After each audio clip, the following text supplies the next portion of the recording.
Do you want fix the First Descendant not loading, okay, or stuck on screen loading of the First Descendant? Okay, we are going to solve this problem step by step. Okay, the first step for the solve this problem, we are going to the Steam, okay, and here we are going to the Steam icon, okay, and go to the settings. And here in the settings, okay, we are going to do downloads, and here in the downloads we are going to declare cache and go to the confirm.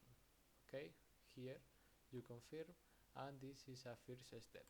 Okay, the second step, we are going to the library, and here in the First Descendant we are going to this icon, okay, and go to the properties, and here in the properties go to the general section and go to the launch options.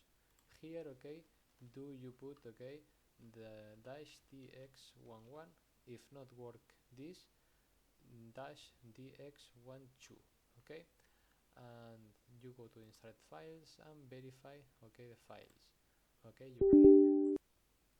and you verify the files of the First Descendant, okay, and you solve the problem. Bye bye.